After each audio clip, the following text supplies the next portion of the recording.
그럼 저 두 번째 강의를 하겠습니다. 저는 경북대 동문과에 재직하고 있는 이덕형이라고 합니다. 예, 반갑습니다. 예. 반갑습니다. 조금 전에까지 이제 제가 말씀드린 헤르만 지몬 박사의 이야기를 잠깐만 한마디만 더 한다면은 이분이 상당히 친한파, 지한파, 한국을 굉장히 좋아하는 사람인 것 같아요. 우리 한국에 대해서, 경제에 대해서 자문도 많이 하고 하는데, 유럽에서는 이 사람이 보기에 문제가 있는 나라는 프랑스는 상당히 문제가 있다. 아시아에서는 한국이 문제가 있다. 그러니까 뭐 다른 나라보다도 한국에 더 문제가 있다는 그런 뜻이 아니라 한국에 관심이 많으니까. 그러니까 무슨 문제냐? 너무 중앙 집중이다 이거죠. 프랑스가 그렇지 않습니까?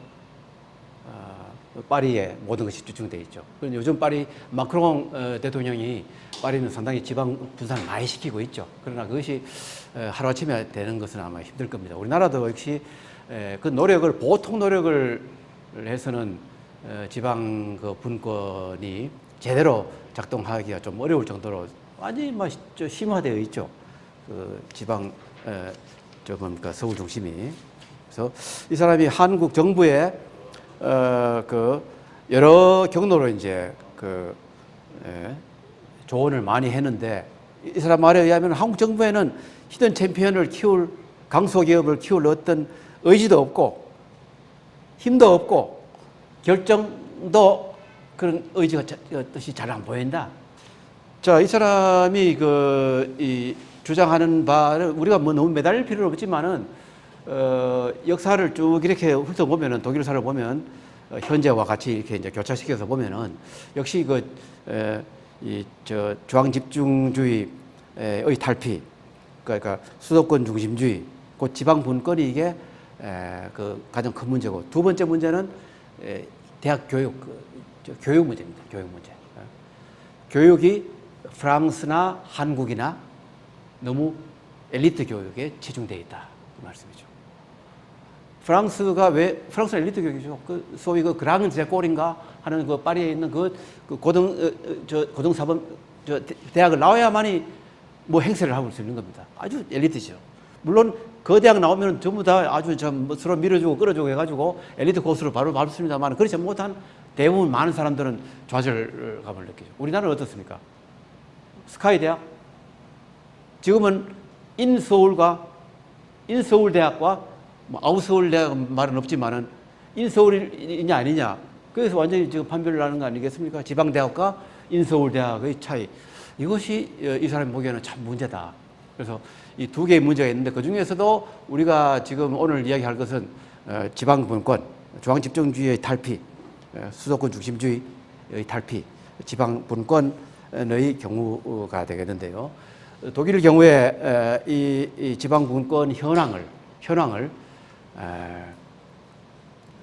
뭐 이렇게 해야 된다라는 그런 것이 아니라, 독일은 현재 어떤가, 그것을 우리가 좀 제대로 좀 알 필요가 있지 않을까 싶어서, 크게 세 분야로 정치, 행정, 분권, 저 유인물에 그렇게 키워드를 써놨습니다. 그 다음에 경제 분권, 교육, 문화 분권, 이렇게 나누어서 편의상 이렇게 한번 생각을 해봤습니다. 경제 분권은 두 번째는 다시 이제 재정 분권이고, 또 중소기업 지원 정책, 이렇게 나눌 수 있겠는데요. 그러니까 세 개의 분야는 서로 떨어져 있는 것은 아니죠. 정치, 행정 분권이 잘 되어야 경제 분권이 자동적으로 연결이 될 것이고, 또 교육과 문화, 지방에 있는 모든 국민들이 골고루 이렇게 문화적인 혜택을 갖다가 교육 혜택을 제대로 보려면은 또 정치, 행정, 경제 이런 것들이 유기적으로 잘 분권이 되어야 되겠죠. 그렇게 이해해 주시고요. 독일에서 가면 독일 사람들이 어떻게 사는가를 잘 보지 않아도 그냥 느끼기에도 딱 들어오는 것이 뭐냐면, 흩어져 사는 겁니다. 어디 집중되어 있지 않습니다. 흩어져 산다는 그것이 가장 두드러지는 특징 중에 하나가 아닌가. 대도시가 생활의 중심이 아니다는 거죠. 더더구나 서울, 수도인 베를린이 절대 베를린을 우리는 뭐 사람은 나면 어떻게 뭐 한양으로 서울로 보내고 뭐 말은 뭐 나면은 뭐 제주도 뭐 그 당연하지 않습니까? 근데 베를린에 가려고 발버둥 안 칩니다. 칠 필요가 없어요. 지금 인구를 한번 봅시다. 인구로 2020년 작년 현재 독일 인구는 8,300만 명쯤이 됩니다. 통일이 됐기 때문에 8,300만 명. 유럽에서는 최대 인구 대국이죠. 인구 대국이죠. 그런데 8,300만 명 중에 수도 베를린의 인구는 얼마 정도 되겠습니까? 예, 정확합니다. 370만 명입니다. 370만 명. 부산 정도 되죠. 8,300만 명에 370만 명이에요. 프랑스는 6,300만 명쯤 되는가? 거기에 프랑스 파리는 1,000만 넘죠. 그런 이제 그 주변까지 이제 포함하는 개념으로 본다면은, 근데 우리는 서울이라는 것을 수도권이 그 경기 지역 아니겠습니까? 서울 경기는 지금 2,500만 명. 우리가 5,300만 명인데 작년인가를 정점으로 반을 넘었어요. 2,500 몇십만. 인구의 반 이상이 여기에 산다는 걸 생각하면은 이것도 하나의 괴물 몬스터 아닌가 싶을 정도로 예, 그렇습니다. 그래서 8,300만 명인데 베를린이 370만 명이고 베를린 그 근처에는 글쎄요, 뭐 저도 베를린 몇 번 방문했습니다만은 그 녹지가 굉장히 많죠. 아주 넓죠. 그래서 정말 참 살만한 곳이다라는 생각이 좀 저절로 드는데, 그러면 인구 1위가 베를린인데 2위는 함부르크라는 항구 도시, 아주 큰 도시죠. 170만 명밖에 안 됩니다. 그 다음에 뭐 3위 뮌헨 120만 명. 우리가 잘 아는 프랑크푸르트 65만 명, 70만 명 겨우 될까 말까. 그러니까 독일에서 한 대도시라면 30만 명쯤 될 것 같으면 대도시예요, 대도시. 그런 도시들이 수두룩하다는 이야기죠. 한 7만, 8만, 10만 미만면 되는 그런 도시들이 수두룩 막 곳곳에. 그래서 이런 현상을 갖다가 어디서 우리가 이 시각적으로 확인할 수 있냐면은 고속도로, 아우토반, 독일 아우토반의 이 고속도로 망을 이래 보면은 대부분 나라는 서울 수도를 중심으로 해가지고 방사선형으로 쫙 이렇게 뻗어져 있죠. 프랑스가 그렇습니다. 파리를 중심으로 해서 사방팔방으로 쫙. 우리는 서울 중심으로 해가지고 뻗어져 있죠. 뭐 동서간 우리 고속도로를 놓고는 있습니다만 아직은 좀 앞으로 많이 좀 하겠죠. 독일의 고속도로망을 보면 수도 베를린을 중심으로 되어 있지 않습니다. 독일 고속도로망은 방사선형이 아니라 격자망이에요. 격자망. 그 격자로 되어 있으니까 어디가 중심인지 몰라요. 모든 곳이 중심이에요. 그게 특징이죠. 그게 이제 흩어져 사는 것을 시각적으로 볼 수 있는 대표적인 예가 되겠습니다. 지방 거점 도시를 중심으로 해가지고 프랑크푸르트를 중심으로 해서 쫙 가지고 루르 지방 아시죠? 루르 지방 거기에 또 아주 하나의 중심, 또 함부르크 중심, 뭐 뮌헨 남쪽 뮌헨이 아주 큰 도시인데 그걸 중심. 그러니까 중심이 여러 곳에 있다는 거예요. 그 핵이 한 군데 있지 않고 여러 군데 분산되어 있다는 그 점을 우리가 그래서 독일사를 이야기할 때 지금까지 이제 분열은 조금 그 부정적인 의미이고 다양성이라는 말을 쓰죠. 문화가 다양합니다. 곳곳에 전부 문화죠. 독일에는 우리가 유럽을 여행 갔을 때 독일은 뭐 별로 볼 거 없다 이렇게 생각을 하죠. 왜냐하면은 파리에 가면 뭐 다 있습니다. 런던에 가면 다 있죠. 이제 로마에 가면 거의 다 있습니다. 근데 독일은 베를린에 가도 다 있지 않습니다. 다 전부 어디 있느냐? 지방 곳곳에 있다 이 말이에요. 그러니까 그 맥주만 하더라도 수천 개의 맥주 종류가 있다고 하지 않습니까? 각 지방마다 전부 고유한 독특한 그런 문화들이 곳곳에 있다는 이야기죠. 그래서 그것을 그 체험을 하려면은 좀 뭐 어렵긴 어렵지만은 그것이 이제 이 국가의 어떤 힘이 된다고 볼 수 있겠죠. 다양성이라는 것이. 자, 제일 먼저 이 정치와 행정 저희 측면에서의 분권을 잠깐 뭐 간략하게 살펴본다면은 또 언론까지도 이제 포함시키죠. 이 수도가 베를린이기 때문에 중요한 정부 기관은 수도 베를린에 좀 있습니다. 그러나 일부죠. 극히 일부입니다. 우리 국회에 해당하는 연방의회, 독일은 연방국이죠. 연방의회라고 합니다. 그것이 국회, 대통령은 그냥 상징적인 대통령궁, 총리, 실권을 가지고 있는 총리 관저, 재무부, 내무부 등 몇 개의 정부 중요 기관은 어디냐면 베를린에 있습니다. 그러나 많은 행정기관들이 지방에 있습니다. 연방은행, 우리 같으면 한국은행이죠. 또 통계청, 노동청, 금융감독청 등등 이런 행정기관이 다 지방에 있습니다. 사법부도 헌법재판소, 저 독일 서남부 지역의 칼스루헤라고 제가 거기서 한 몇 달 좀 생활을 해봤기 때문에 바로 저 헌법재판소 바로 그 저 담을 하나 옆에 그게 어떻게 저 생활한 적이 있는데 헌법재판소가 저 지방에 있죠. 행정재판소, 노동재판소 등도 동서남북 뭐 각 곳에 다 분산되어 있다 이 말이죠. 언론은 어떻습니까? 우리 메이저급에 해당되는 언론은 당연히 서울에 있죠. 그렇지 않습니다. 독일은 그렇지 않아요. 수도 베를린을 본거지로 하는 메이저급 신문 방송사는 거의 없습니다. 거의 있는 게 없어요. 자, 방송의 경우에 우리나라의 KBS에 해당하는 가장 큰 제1공영방송이 ARD,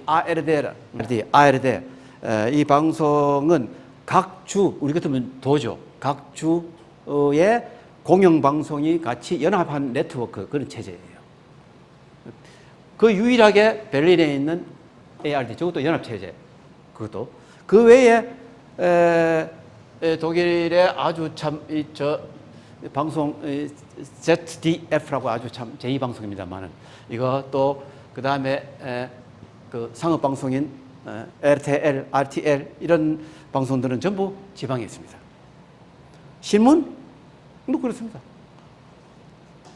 신문에 4대 종합일간지가 우리 같으면 무슨 조선일보, 조중동 등등 이런 것 4대 종합일간지 중에 딱 하나만 베를린에 있고 그 외엔 전부 지방에 있습니다.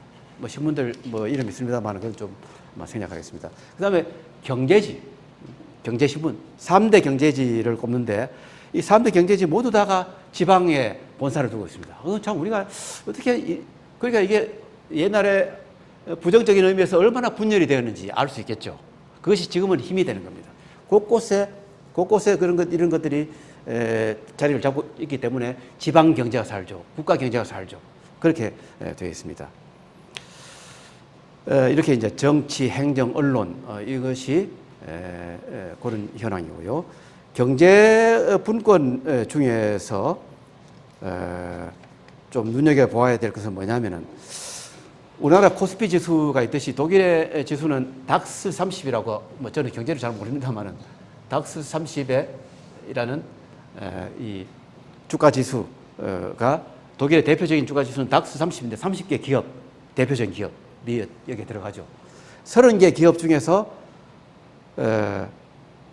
수도 베를린 이외에 몇 개가 있느냐? 반 이상이 베를린 이외, 수도 이외에 있다 이 말이에요. 여기에 들어가는 기업은 아주 참 대단한 기업들이죠.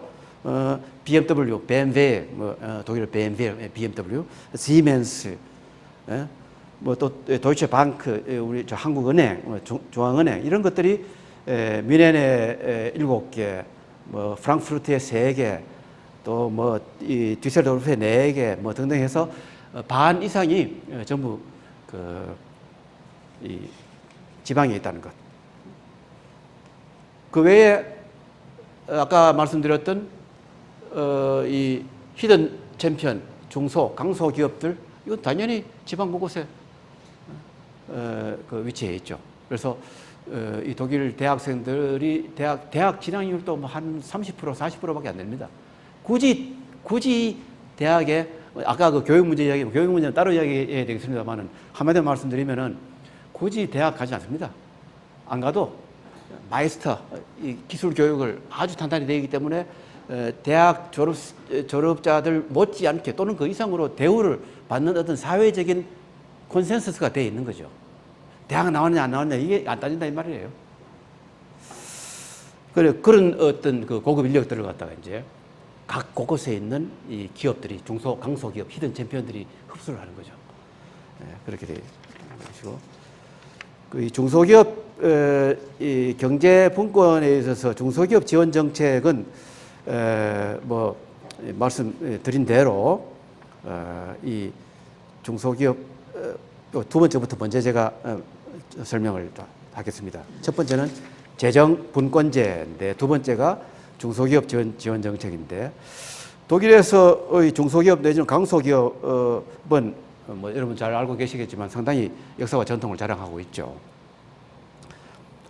국민들 자체가 중소기업에 대한 생각 또 정부의 육성 지원 정책 또한 확고하고 아주 일관성이 있기 때문에 그러니까 독일 중소기업은 우리가 중소기업이라고 하면 딱 떠오르는 대기업의 어떤 하청 뭐 일을 맡아서 그거 전혀 아니죠.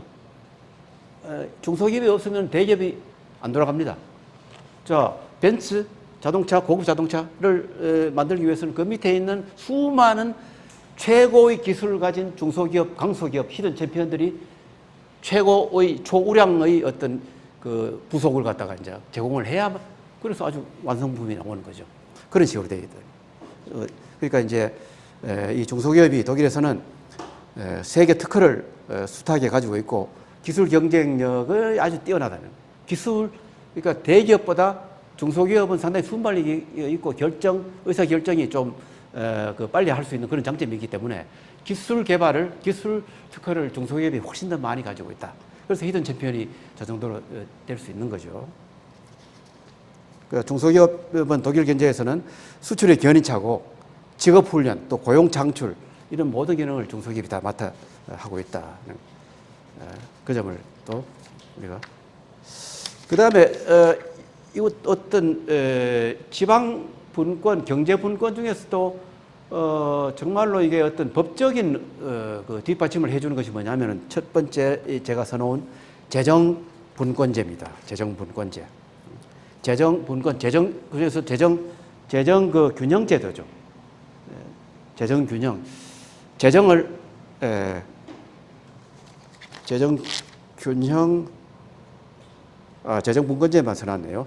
재정을 이제 균형을 시킨다는 말인데, 이거 제가 독일어를 써가지고 이거 피난스. 재정을, 이거는 그냥 모르셔도 되겠습니다. 이 재정을 균형을 맞춘다. 이게 무슨 말이냐? 헌법 제 107조에 이렇게 규정이 되어 있습니다. 재정 균형 제도가. 이거 무슨 말이냐면은 독일에 15개 주가 있죠. 우리 같으면 이제 지방 정부입니다. 주정부마다 재정 상태가 다를 겁니다. 잘 사는 곳이 있고 그렇지 못한. 그러니까 규정을 제가 읽어드리면은 연방 정부는 중앙정부는 연방 각 주정부 시민 1인당 재정 능력이 독일 국민 전체 평균의 최소 91% 이상이 되도록 재정을 균등하게 조정해야 된다. 그러니까 조금 세수가 좀 좋지 않은 군소 조금 좀 이래 가난하지 않지만 하여튼 그런 주에 사는 주민들이 어떤 수입이 말이에요. 소득이 가장 잘 사는 전체 평균의 91% 이상이 되도록 확보해 줘야 된다 이거죠. 그러니까 잘 사는 세수가 좋은 주에서는 세수가 안 좋은 주에다가 또 이 지출을 해라는 얘기예요. 그 역할을 누가 하느냐? 연방정부, 중앙정부가 한다는 얘기예요. 중앙정부는 그런 역할을 하는 거예요. 물론 중앙정부에서 직접 보조금도 이제 주기도 하죠. 그러니까 중앙정부에서 돈줄을 그어쥐고 이렇게 하는 것이 아니라 조정 역할을 한다. 그게 이 재정균형제도의 골자고 이것이 헌법 101조에 명시가 되어 있습니다. 그래서 그 어느 주든 간에 경제력이 현저히 떨어지지 않는 어떤 평등 개념이죠.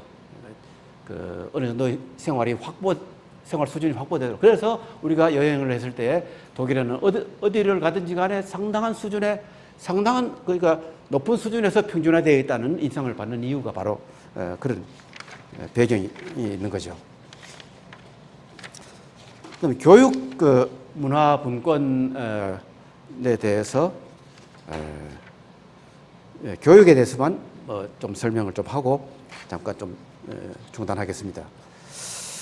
독일 교육은 여러분 들으셔서 잘 또 알고 계시는 부분도 있겠지만은 대학의 경우를 아무래도 좀 들어야 될 것 같은데 대학 교육, 고등교육은 국가에서 책임을 져야 된다는 그런 철학이 뚜렷합니다. 무슨 소리냐? 그 세금 받았으면은 공부하고자 하는 의지가 있고 능력이 있고 그 사람이 돈이 없어서 가정 형편 때문에 공부를 못하는 그런 거는 있어서는 안 된다. 국가의 그건 의무다. 그 철학이 확고합니다. 이거는 어제 오늘 갑자기 생긴 거 아니에요.